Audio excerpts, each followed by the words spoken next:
तो आज हम लोग बात करने वाले हैं 150 सेक्शन टायर लगाना चाहिए कि नहीं NS200 में, और किसी भी बाइक में बड़ा टायर लगाना चाहिए कि नहीं लगाना चाहिए, इस बारे में आज हम डिटेल में बात करते हैं। क्या इससे स्टेबिलिटी मिलता है, माइलेज ड्रॉप होता है, इंजन डैमेज का कोई सीन है या फिर कुछ। तो इस टायर के साथ मेरा एक्सपीरियंस कैसा रहा वो मैं इस वीडियो में शेयर करने वाला हूँ।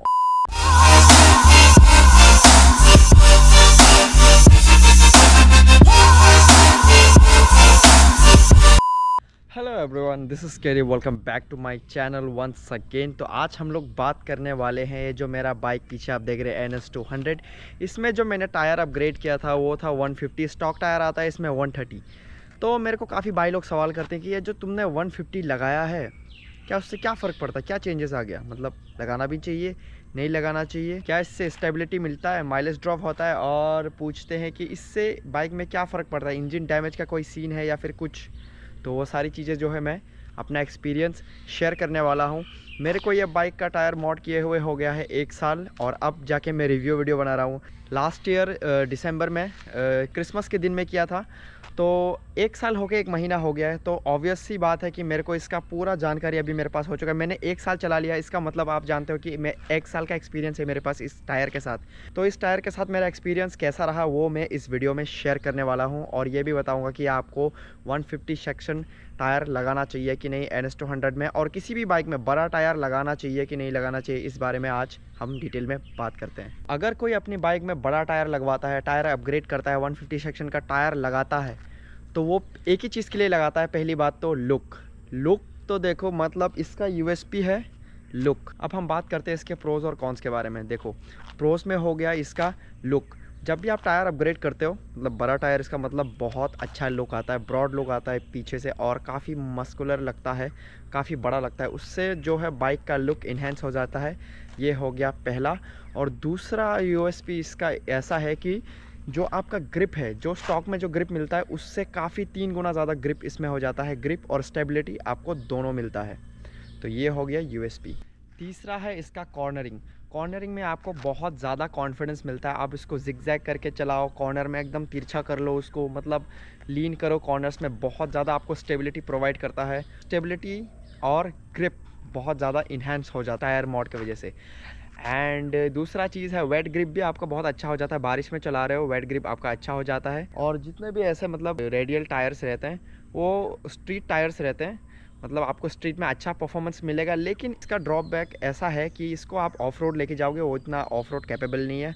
और ऐसे टायर्स जो कि सॉफ्ट कंपाउंड होते हैं और बहुत ज़्यादा लीक होता है, कहीं कांटा फंस गया, कुछ ना कुछ फंस जाता है इसके अंदर, तो वो भी एक दिक्कत रहता है। अब दिक्कत की बात शुरू हो ही गई है, तो एक एक करके आपको इसका दिक्कत गिनाता हूँ। तो मैंने जैसे ही आपको बताया कि सॉफ्ट कंपाउंड है तो लीक हो जाता है, उसके बाद ऑफ रोड कैपेबिलिटी उसका इतना ज़्यादा नहीं है।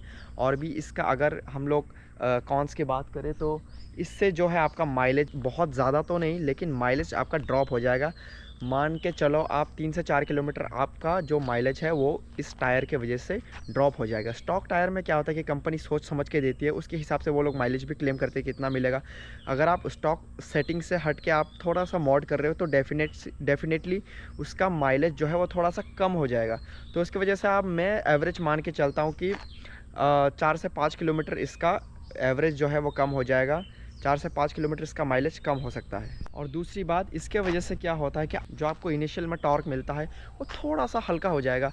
मान लो आपको एक स्पेसिफिक स्पीड पे जाने के लिए मान लो आपको 6000 RPM देना पड़ता था, टायर अपग्रेड के बाद आपको 7000 RPM देना पड़ेगा उतना स्पीड अचीव करने के लिए। फॉर अप्रॉक्स मैं पकड़ता हूँ, मेरे को 60 में पहुँचने के लिए मेरे को मान लो 8 सेकंड लगते हैं 60 तक पहुँचने के लिए 6000 RPM पे। तो मुझे उतने स्पीड में पहुँचने के लिए मुझे 7000 RPM लगाना पड़ेगा, तब जाके मेरा वहाँ तक मेरा स्पीड पहुँचेगा। तो मेरा बेसिक कैलकुलेशन है, तो कुछ इस तरीके से काम करता है। एंड यस, इनिशियल आपका थोड़ा कम हो जाता है इससे।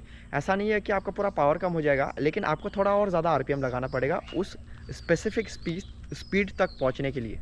एक और ड्रॉबैक इसका ये भी है कि मान लो आपने टायर बड़ा कर लिया, तो आप स्टॉक से हट के आपको जब आप टायर बड़ा कर लेते हो, जो इसका सरफेस है, जो टायर का सरफेस है वो बड़ा हो जाता है, और मैक्सिमम सरफेस जो है वो ग्राउंड के साथ टच होता है। तो उसके वजह से क्या होता है, ग्राउंड और टायर के बीच में जो ग्रिप है वो बढ़ जाता है, जो फ्रिक्शन है वो बढ़ जाता है। उसके वजह से क्या होता है, जो आप बाइक खींचते हैं उसका जो लोड है जो पावर आपका गियर बॉक्स से आउटपुट शाफ्ट में आता है, आउटपुट शाफ्ट से जो स्प्रॉकेट में आता है, उसके वजह से क्या होता है, जो प्रेशर है, जो ज़्यादा प्रेशर है वो स्प्रॉकेट और चेन पे पड़ता है, उसकी वजह से बहुत जल्दी आपका स्प्रॉकेट और चेन वेयर एंड टेयर हो जाते हैं।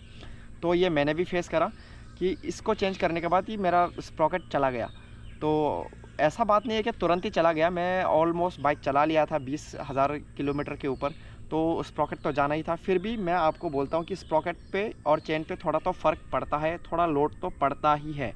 तो ये बात भी आप ध्यान रखें स्टॉक टायर से हट के बड़ा टायर लगाने से पहले। और अब आते हैं आखिरी सवाल पे।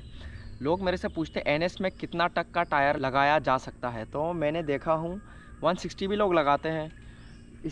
इसी स्टॉक रिम के साथ मैंने लोगों को देखा है 160 लगाते हुए, तो लग जाएगा आराम से। लेकिन क्या होता है, जो हमारा रिम है वो KTM से थोड़ा छोटा है। अगर सेम टायर मैं KTM पे लगाऊंगा, ड्यूक पे लगाऊंगा, तो उसका थोड़ा वाइड दिखेगा। हमारा जो रिम है स्टॉक रिम वो थोड़ा छोटा रहता है, इसके वजह से जो टायर होता है ना थोड़ा स्क्वीज हो जाता है।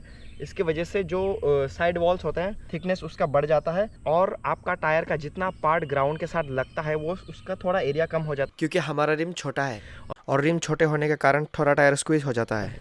और वही आप KTM की रिम की बात करेंगे तो KTM का रिम बहुत बड़ा है, उसकी वजह से टायर स्क्वीज़ नहीं होता और ज़्यादा से ज़्यादा टायर का पार्ट ग्राउंड के साथ टच होता है और उतना ही आपको ग्रिप भी मिलता है। तो मैं चाहूँगा कि आप अपने बाइक में टायर मॉड करने से पहले इन सब बातों का ध्यान रखें।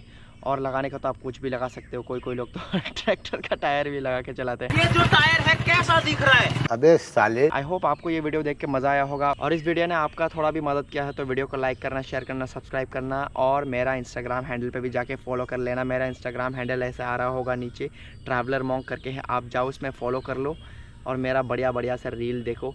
मिलते हैं नेक्स्ट वीडियो में, बाय बाय।